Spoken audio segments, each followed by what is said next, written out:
¿cierto? En general. Entonces, extraña en el sentido de que vamos a ver algo también extraño, como antecedente, ¿cierto? Artístico.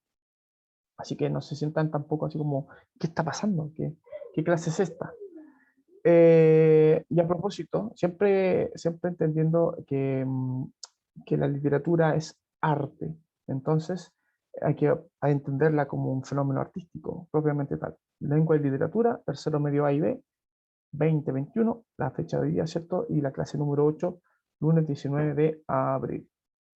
Esto que está de fondo, ¿cierto? De fondo de pantalla en esta presentación en particular, es un trabajo artístico también, téngase en consideración, dentro de lo que se puede considerar arte contemporáneo. Ven interesante la propuesta artística, ¿cierto? Bien, bueno, vamos a lo de nosotros. La actividad de la clase consiste, ¿cierto?, en que podamos apreciar los efectos artísticos provocados por la literatura.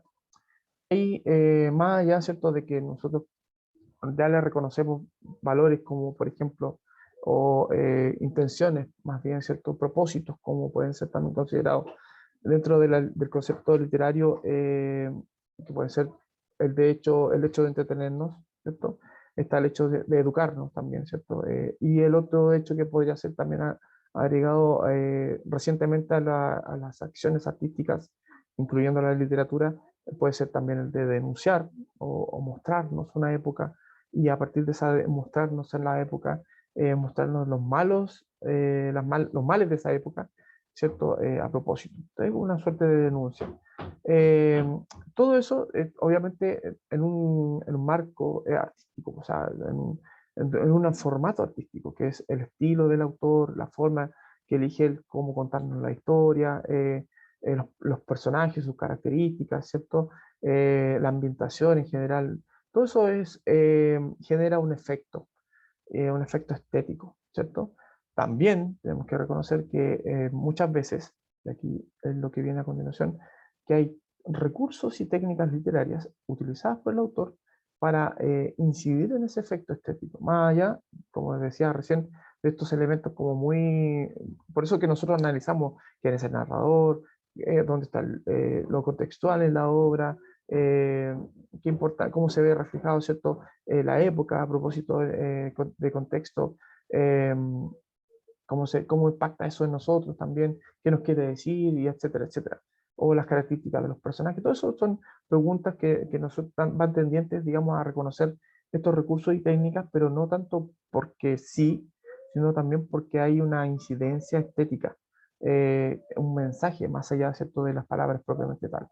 Y eso es lo que queremos ver o entender un poco, ¿cierto? O acercarnos un poquito más hoy día. Por lo tanto, hay dos objetivos que tenemos que ir activando en esto, uno más que otro. El objetivo 2, que está más para el lado de allá, ¿es cierto? Que dice reflexionar sobre el efecto estético, que eso es lo que estamos haciendo, pero también porque esa reflexión nos podría llevar, los que escriben, ¿cierto? Los que hacen arte, también literatura entre ustedes, o a lo mejor quizás en una tarea futura, también entender que esto se puede traducir en una producción textual, ya sea oral, escrita, audiovisual, incluso en su propia forma, de sus propios estilos particulares, a lo mejor asumiendo también aspectos que tengan que ver con lo que estamos leyendo. Muchas veces, ¿cierto?, nuestra personalidad también se va formando en la medida de que nosotros vamos compartiendo, compartiendo historias con lo que vamos leyendo, o vamos viendo, o vamos escuchando, ¿cierto? Así, por ejemplo, eh, todo lo que significa que el crecimiento de una persona, pues no solo el contacto con otras personas, sino también con otros mundos representados, por ejemplo, en el caso de la literatura. Eso se ve bien. Ok, vamos a lo previo, ¿cierto? Que se supone que es lo que estábamos haciendo la semana pasada, y a propósito de eso, había una actividad que parece que es la que de aquí, fíjense que en ninguna parte dice que tiene que ser un PowerPoint, pero puede ser un PowerPoint si ustedes quieren. La idea está dada, ¿cierto?, para que ustedes respondan a la actividad, que es básicamente lo que busca esta actividad. es que ustedes elijan un libro, ¿cierto? O una película basada en un libro, y ahí se puede elegir un cómic también, porque alguien me preguntó, sí, y por supuesto, un cómic es parte de la literatura, ¿por qué no? ¿Cierto? Series, televisión también, que pueden estar basadas siempre, de hecho, casi mayoritariamente las obras que nosotros vemos en la tele, ¿cierto? Películas o series están basadas en un texto, o sea, tienen un antecedente textual, ya es el solo hecho de que alguien haya escrito un libreto, un screenplay, ¿cierto?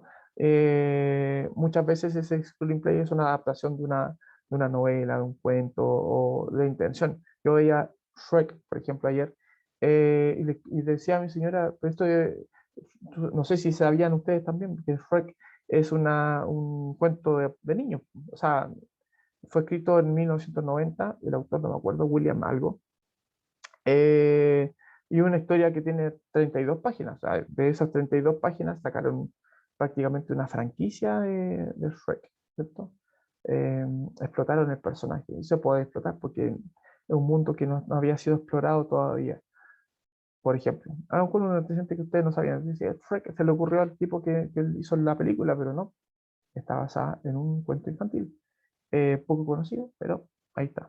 Entonces, como ejemplo, ustedes pueden encontrar alguna referencia literaria a lo que ustedes quieran elegir como recomendación, ¿ya?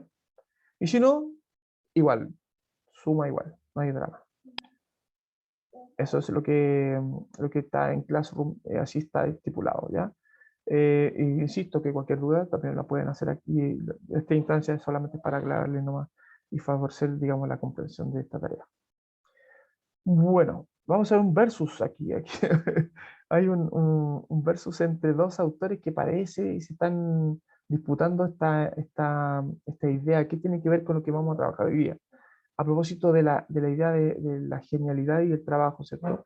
Por el lado, ¿cierto? De allá, de lentes, podríamos decir, está Humberto Eco, un gran autor literario, ¿cierto? Un gran influencer también de las letras y del cine, a propósito de muchas películas que se pueden considerar importantes dentro del séptimo arte, estuvieron inspiradas en su literatura. Y por otro lado, ¿cierto? Tenemos a Thomas Alva Edison, un inventor importante, ¿cierto? Reconocer su figura es básicamente, ¿cierto? En la transformación de lo antiguo, podríamos decir, a lo moderno, prácticamente, ¿cierto? Los inventos que él aporta tienen que ver con eso, en el uso de la electricidad y otras cosas mecánicas, ¿cierto? Bueno, y los dos dicen más o menos lo mismo. De hecho, yo quería quedarme con lo de Humberto Eco, pero le dije, no, pues parece que esta frase yo la había visto en otra persona antes. Y sí, pues, está justamente Thomas Alva Edison diciendo lo mismo prácticamente. ¿Se copiaron? Por eso el versus ahí para que entre ellos vean quién tiene la razón. Pero nos quedamos con lo que nos dicen ellos, ¿cierto? Que es esto de que la genialidad no es tanto algo como una dote, ¿cierto? Que aparece mágicamente. Hay que tener algo de genialidad, algo de talento, pero ese talento se tiene que ver trabajado, po, se tiene que ver explotado. Por eso uno dice 90% de explotación, no de trabajo, ¿cierto? Trabajo asiduo, y el otro dice 99%. Sacamos la media, 95% de, ¿cómo se llama? De transpiración, ¿cierto? De sudor, de trabajo esforzado. Eso básicamente para entender a qué viene esta frase, qué tiene que ver con la clase de hoy día, qué significa que una idea sea 100% original. Cuando hablamos de arte, de literatura, lo que leemos es original. Cuando vemos Shrek, por ejemplo, ahí vemos la película, esa película, ¿a alguien se le ocurrió? Y bueno, ya sabemos que no, porque le acabo de decir que está tomado, ¿cierto? Un cuento, ¿cierto? Infantil historia, ¿cierto? Por lo menos el personaje y más o menos la esencia del personaje. Entonces, ¿siempre las historias son originales o puede que no hayan historias originales y que es, por ejemplo, los estilos musicales, por ejemplo, el trap, por ejemplo, el, el heavy metal, parece que nunca antes había existido el heavy metal, o sí, antes de que existiera el boom del trap o el boom del heavy metal. ¿Hubo alguna noción de lo que sentó las bases porque el trap parece que no es 100% novedoso? Hay algo también que recoge, ¿cierto?, de la tradición musical afroamericana particularmente, ¿cierto? El heavy metal también, algo de la música clásica parece que toma, de la instrumentalización, ¿cierto?, del blues y del rock, por ejemplo. Entonces, ¿tendrán siempre una noción de originalidad, o vendrán de algo? ¿Puede ser una obra Profe, 100% original, Alain? yo digo que lo original sería la primera de todo, porque tipo si va evolucionando se van inspirando en lo primero que salió. Entonces, en parte sería original porque tiene su toque de Claro. talento quien lo está haciendo, pero se inspiraron en lo original. Claro, lo mismo sucede, por ejemplo, gracias a Alain, lo mismo sucede, por ejemplo, con los platos de comida. Por ejemplo, tenemos de repente hartos debates con respecto a eso, culinariamente, ¿cierto? De gustar una cazuela, por ejemplo, que es un plato bastante eh, típico en nuestro país, ¿cierto? Y que es más o menos una receta muy, muy conocida. Sin embargo, la cazuela que hace mi madre, la cazuela que hace mi suegra, la cazuela que hago yo, la cazuela que hace mi tía, son distintas y la receta es la misma. Entonces, ¿qué hay? Lo que dice Alain, pues quizá algo de eso, del toque que nosotros le damos, ¿cierto? También para hacerlo distinto, por supuesto. Claro, en eso está, obviamente la idea de estos dos pensadores, de estos dos artistas, de estos dos genios, por así decirlo, ¿cierto? En su arte. Uno en la invención y el otro, ¿cierto?, en la literatura. Los recursos utilizados por algunos autores pueden estar relacionados con su contexto temporal, o sea, las técnicas, por ejemplo, como recursos, eh, obedecerán a un contexto, o son cosas que siempre están ahí, que nosotros las vemos, las tomamos o no. Me explico. Por ejemplo, si Leonardo da Vinci está vivo ahora, en esta época, ¿cierto? Se nació en el año 2000, por ejemplo. eh, los elementos técnicos que hay en la actualidad darían a otro Leonardo da Vinci, ¿a uno diferente o no? O sea, mucha gente hace eso, ¿ah? De traer a colación, por ejemplo, yo he visto hartas como actualizaciones, si se quiere, de personajes literarios, por ejemplo, Shakespeare. Eh, Se ha hecho películas, ¿cierto?, de Shakespeare, o sea, basada en la obra de Shakespeare, eh, contemporánea. Una que interpretó Leonardo da Vinci, o sea, Leonardo DiCaprio, perdón, con Kane Winslet, me parece, o otra actriz, donde los personajes Romeo y Julieta, particularmente esa obra, tenían pistolas y eran como pandillas, o sea, como que se actualizó el tema. Si Shakespeare hubiese vivido en esta época, así como Leonardo da Vinci, la historia hubiese sido sobre nuestra época, con elementos, recursos de nuestra época, o no. Una pregunta así como bien elaborada. ¿Puede ser o no puede ser? ¿Los recursos utilizados por los autores se relacionan con su contexto temporal, con lo que tienen en su época?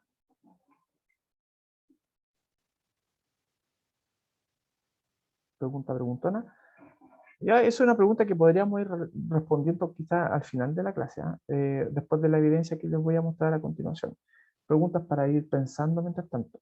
Claro, yo podría decir a priori que sí, pues, o sea, si yo en este momento tengo técnicas que no, por ejemplo, el tema de la pintura, piensen que Leonardo da Vinci, para poder secar sus cuadros, tenía que usar calor de fuego, po.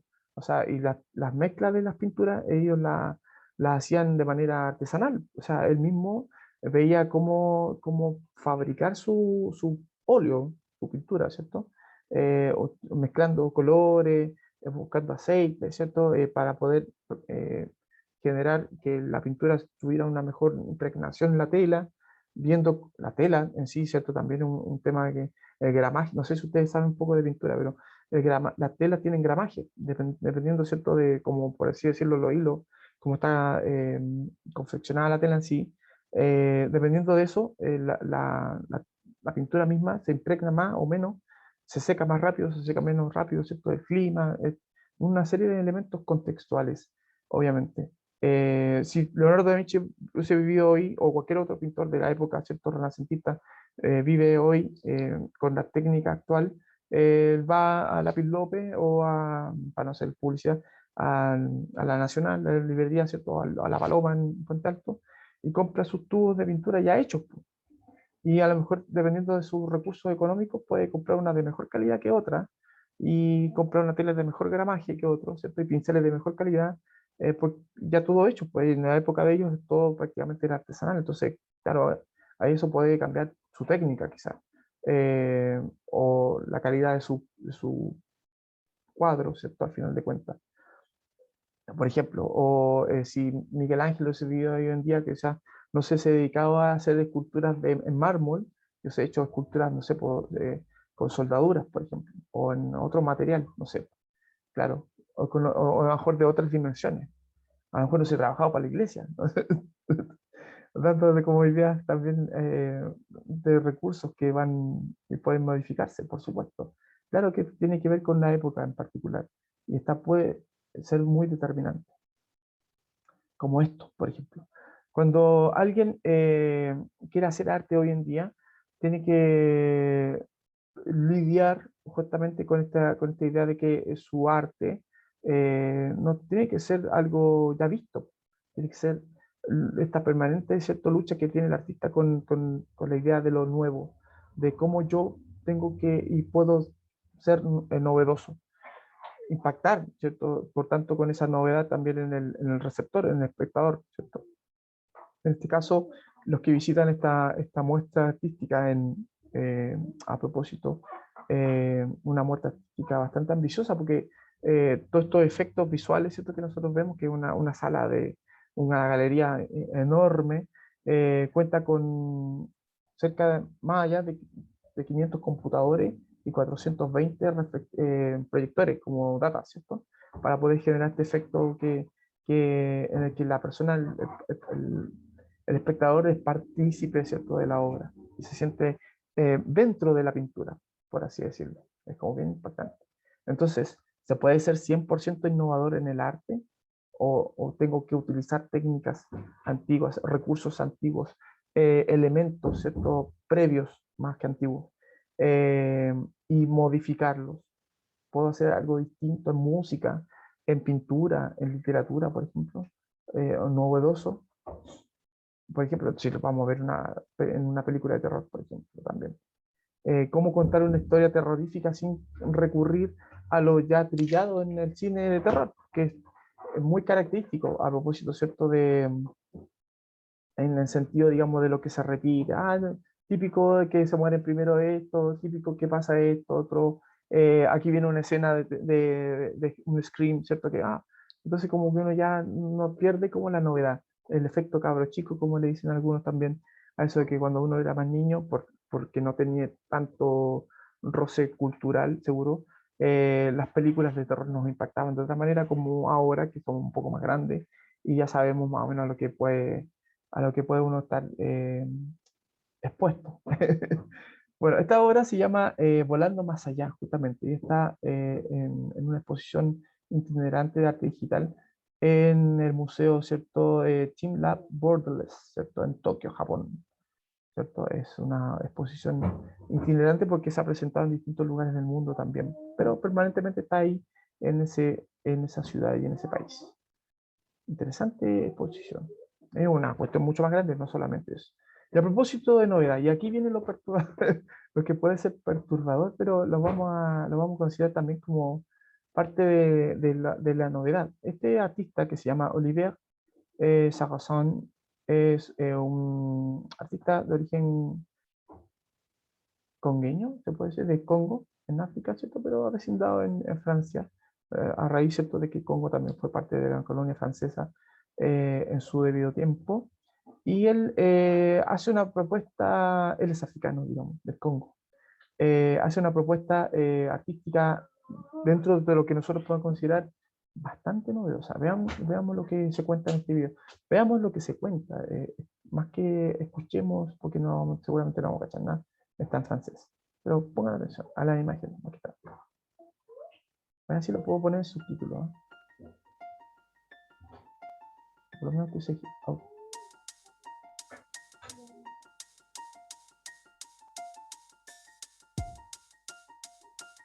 Je m'appelle Olivier de Sagazan, je suis peintre-sculpteur et aussi performeur, c'est-à-dire que je travaille aussi sur mon corps et sur le corps d'autres personnes avec différents matériaux. Perdón, voy a con arcilla, así se embarra entero, parte como sentado en una oficina, así como normal, y de repente se transforma, se echa un barro en la cara. Es muy impactante su transfiguración, así se llama la obra.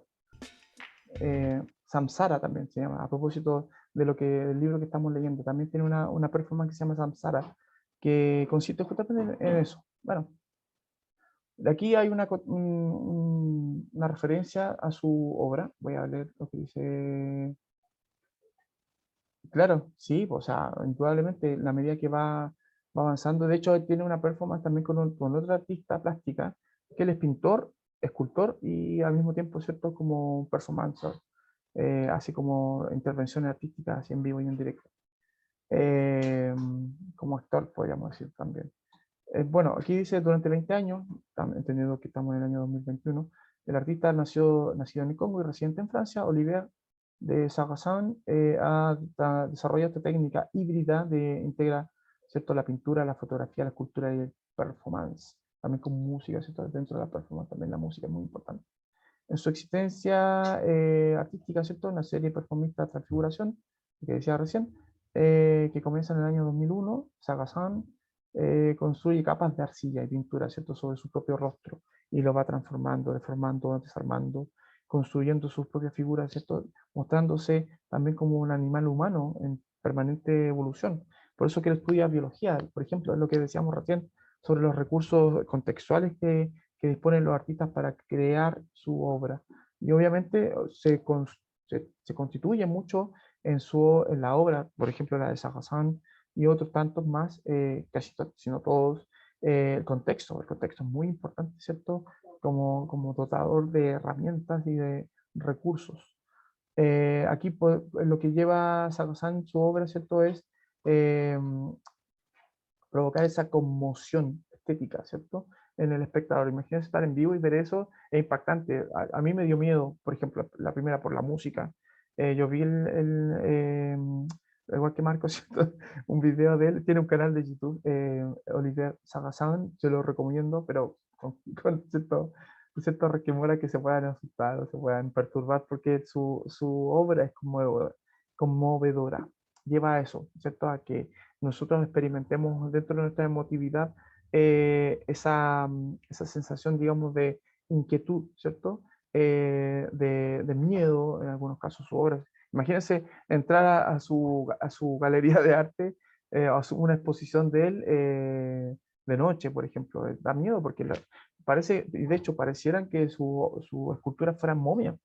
Entonces, como hay un sentido, ¿cierto?, como de apropiación de lo biológico, que es muy propio de su obra.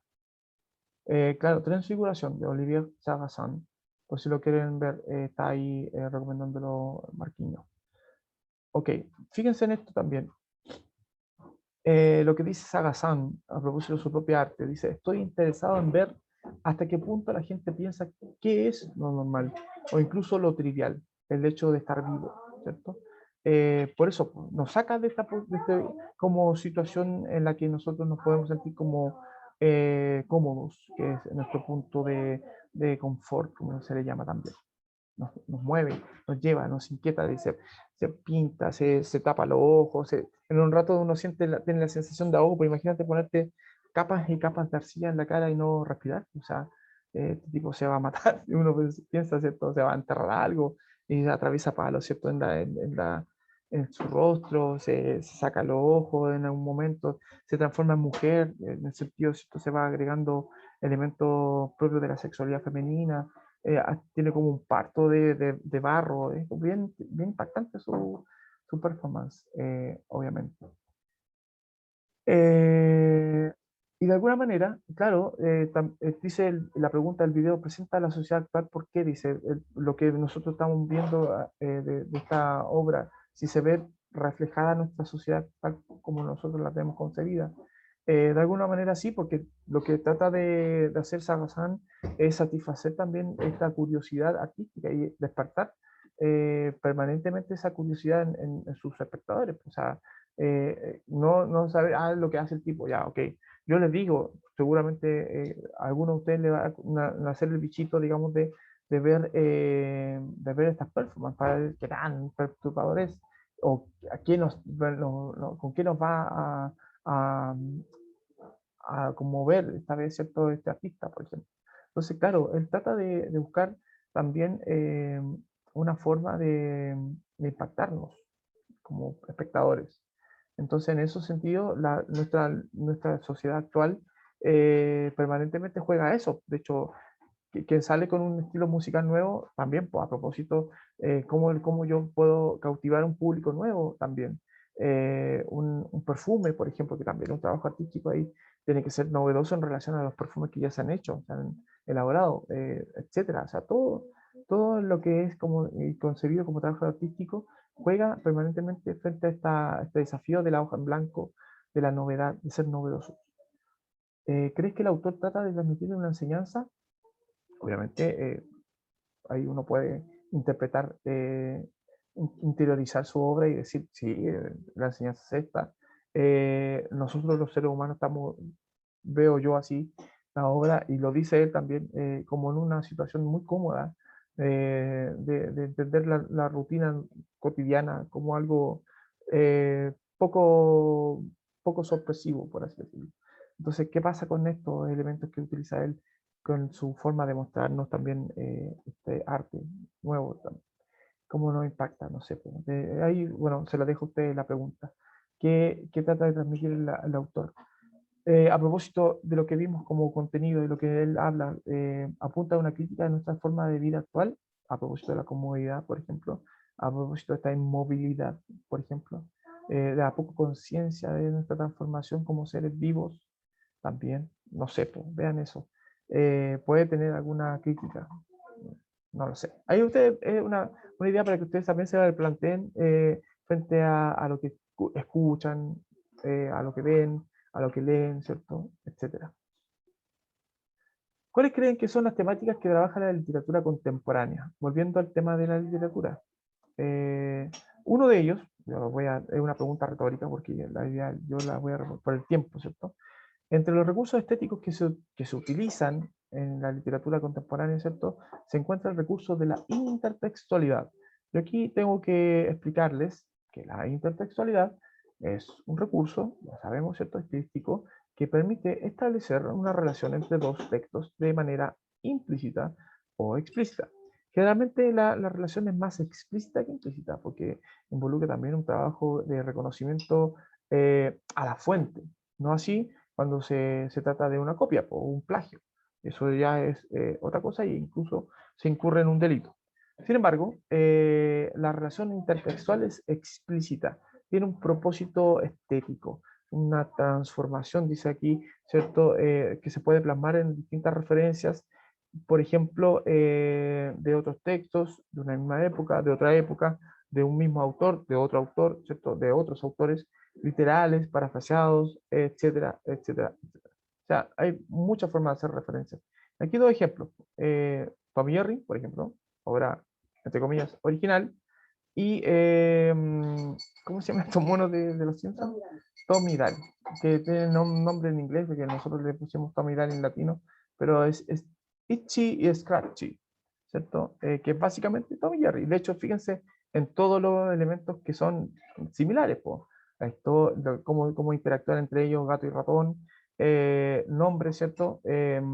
La presentación misma, etcétera, etcétera, etcétera. O sea, hay muchas similitudes. Uno puede decir, ¿esto es una copia?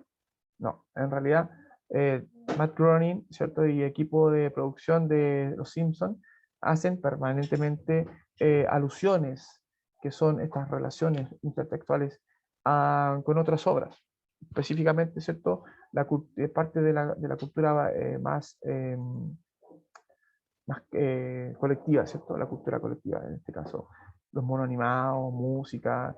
De hecho, de repente aparecen artistas reconocidos como personajes simpsonizados, ¿cierto? Etcétera, etcétera, etcétera. Muchas referencias. Demasiadas. Y aquí, ¡pum! ¿Qué pasó? Una explosión. A propósito de contexto, estamos en una inminente tercera guerra mundial. No sé si han leído las noticias. Les cuento una historia. Imaginad que un día estalla una gran guerra atómica. Los hombres y las ciudades desaparecen. Toda la Tierra es como un vasto desierto calcinado. Pero imaginad también que en cierta región sobreviva un niño, hijo de un jerarca de la civilización recién extinguida. El niño se alimenta de raíces y duerme en una caverna. Durante mucho tiempo, aturdido por el horror de la catástrofe, solo sabe llorar y clamar por su padre, ¿cierto? Después de sus recuerdos se van oscureciendo, se van disgregando, se vuelven arbitrarios y cambiantes como un sueño. Su terror se transforma en un vago miedo. A ratos recuerda con indecible nostalgia el mundo ordenado y abrigado donde su padre le sonreía, lo amonestaba o ascendía en una nave espacial envuelto en fuego y un estrépito hasta perderse entre las nubes. Entonces, loco de soledad, cae de rodillas e improvisa una oración, un cántico de lamento, como algo que de alguna manera él aprendió. Entre tanto, la tierra reverdece. De nuevo brota la vegetación, las plantas después de este gran evento, ¿cierto? Todo brota de nuevo, las plantas se cubren de flores, los árboles se cargan de frutos. El niño ahora se convierte en un muchacho, comienza a explorar la comarca. Un día ve un ave, otro día ve un lobo, otro día, inesperadamente, se halla frente a una joven de su propia edad, de su misma edad. Lo mismo que él, ¿cierto? Ella ha sobrevivido a los estragos de la guerra nuclear. Se miran, se toman de la mano, ya están a salvo de la soledad, están el uno con el otro, balbucean sus respectivos idiomas, como una forma pretérita, ¿cierto? De lingüística, con cuyos restos forman una nueva lengua. Se llaman a sí mismos hombre y mujer, tienen hijos, varios miles de ellos, varios miles de años después, más tarde, ¿cierto? Nace una religión que habrá propagado entre los descendientes de este hombre y de esta mujer el nombre del Padre, ¿cierto? El Padre del hombre como Dios y el recuerdo de una civilización anterior a la guerra como un paraíso perdido. O sea, antes de la guerra vivíamos en un paraíso. Esto lo escribió Marco de Nevi, a propósito, una especie de segundo Génesis, o Génesis 2, que así se llama el texto. Quiero que reflexionemos en torno a esto. Fíjense bien, a propósito de producción literaria, esta producción literaria varía en contenido, forma, estilo, de acuerdo a la época. Aquí respondemos a la pregunta que estaba planteando antes, ¿cierto? Que la producción literaria como producción artística va a variar en su contenido, en su forma, en su estilo, de acuerdo a la época en la que ha sido creada. La literatura contemporánea, por ejemplo, trata de temas que tienen que ver con nuestras perspectivas con respecto al momento que estamos viviendo, que son muy distintas, por ejemplo, a las que se abordaron en la época medieval o en la época moderna, por ejemplo. ¿Cuál es el contenido, forma y estilo innovador, en este caso, en la obra de Marco de Nevi, que parte de la base, ¿cierto?, de que estos hechos históricos están marcados, los hechos históricos de la historia, ¿cierto?, del cuento que les leí recién, están marcados, ¿cierto?, por una tercera guerra nuclear, o tercera guerra mundial, o la primera guerra mundial nuclear, no sé cómo lo quieran ver ustedes. Eh, Contenido, ¿cierto?, que está marcado también por esta suerte de contexto en el que se desarrolla la historia, que es un contexto de catástrofe, por ejemplo, que podría ser eventualmente nuestro contexto en un futuro quizá cercano o ojalá muy lejano o quizá inexistente, pero está ahí como una posibilidad. Entonces, claro, en nuestro contexto se estila esto, de que pueda haber una detonación masiva, ¿cierto?, de bombas nucleares que acaben con la vida en general, ¿cierto?, de la Tierra. ¿Con qué otra obra se puede relacionar intertextualmente? ¿A qué les suena esta historia? A propósito del nombre, por ejemplo, o de lo que se cuenta en ella, de este hombre y esta mujer sobreviviente que refundan a la humanidad. ¿A qué les suena? Joaquín, ¿quieres decir algo? Que está basada en Adán y Eva. Claro, evidentemente, sin decir Adán y sin decir Eva, nosotros entendemos perfectamente que esa es la historia que se está contando. Un nuevo Adán, una nueva Eva, en un contexto diferente, por supuesto. Aquí el paraíso parece ser el que estamos viendo. Nosotros estamos en el paraíso en relación al contexto de la historia. Y ellos vivieron, ¿cierto?, lo que significa la refundación, el resurgir de la naturaleza. Y con ella, ¿cierto?, también la humanidad. Es como un reseteo, ¿cierto? Y cada vez que se produce un reseteo, entendiendo que hay un momento previo a ese reseteo en sí. Entonces puede entender y se puede interpretar, a propósito, cómo se puede interpretar su sentido.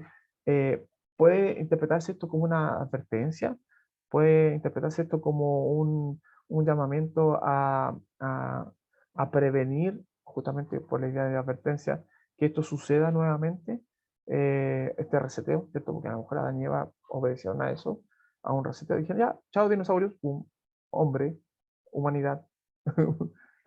Dios se enojó y dijo, ya, los dinosaurios son muy carnívoros, son muy violentos, son muy agresivos, lo vimos en Jurassic Park, no queremos más dinosaurios, reseteo.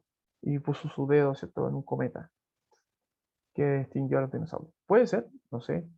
Le dio una oportunidad, ¿cierto?, a los humanos que están ahí, que querían su participación en esta historia.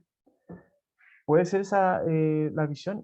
¿Qué tendrá en la historia de Marco de Neve con respecto a nuestra visión, a este miedo que tenemos también, que es patente, ¿cierto? A propósito, cada vez que se habla de que Estados Unidos tiene armas nucleares, que Rusia tiene armas nucleares, que no se llevan bien, ¿cierto? La crisis de los misiles en la década del 60, por ejemplo, la muerte de Kennedy, por ejemplo, el presidente Kennedy, podrá haber sido una incidencia, la Guerra Fría, entre otras cosas. Parte de nuestra visión del mundo, o sea, parte de nuestros miedos también a que esto pueda detonarse finalmente. Entender entonces que el contexto de producción, tanto como el contexto de recepción, son determinantes. Y aquí me quedo, ¿cierto?, también a propósito de lo que viene a continuación, cómo podemos recepcionar la obra que se supone que vamos a empezar a leer. Lo que aprendimos hoy día, lo valioso que es entender, ¿cierto?, la transmisión de estética, ¿cierto?, del momento en el que es creada una obra. Entender que el artista no está en el vacío, que es parte, digamos, de una época, de un contexto, y que ese contexto se va a ver plasmado siempre en la técnica, los recursos que utilice, en el mensaje que nos quiera transmitir, en compartir con nosotros, ¿cierto?, su visión y acercar, ¿cierto?, esa visión también a ser parte de nosotros mismos. Frente a eso, les quiero invitar, ¿cierto?, a que vayan desde ya buscando el libro de Hermann Hesse. Yo lo tengo en PDF, si alguien lo necesita, se lo puedo enviar por correo, por WhatsApp. Me dicen, me lo piden, no hay problema. Siddhartha, ¿cierto? Es una obra que está escrita por este autor que es alemán, pero que está inspirada, ¿cierto?, en la vida de Buda Gautama. Siddhartha Gautama, de hecho, es la transformación de esta persona común y corriente, y ni tan común y corriente también, en este Dios, se transforma en un Dios. Así que veamos cómo lo hace, para ver si podemos seguir sus pasos o no, dependiendo de nuestra voluntad. La historia de este Siddhartha es para eso, para que podamos nosotros, ¿cierto?, interiorizarla y a lo mejor sacar algo de aprendizaje de él. Chicos, con esto me despido. La clase, ¿cierto?, ya está en su punto culmine. Que estén bien, que tengan una excelente semana. Acuérdense que esta semana es la semana de celebración del Día del Libro, así que permanentemente vamos a estar hablando de eso seguramente. Y en la clase del viernes también, los que tengamos esa clase, nos podamos referir a eso. Cuídense harto, chiquillos. Ya, profe. Ay, profe, cuídese. Chao, Muy profe. bien. Chao, Cuídate profe. mucho. Chau, chau.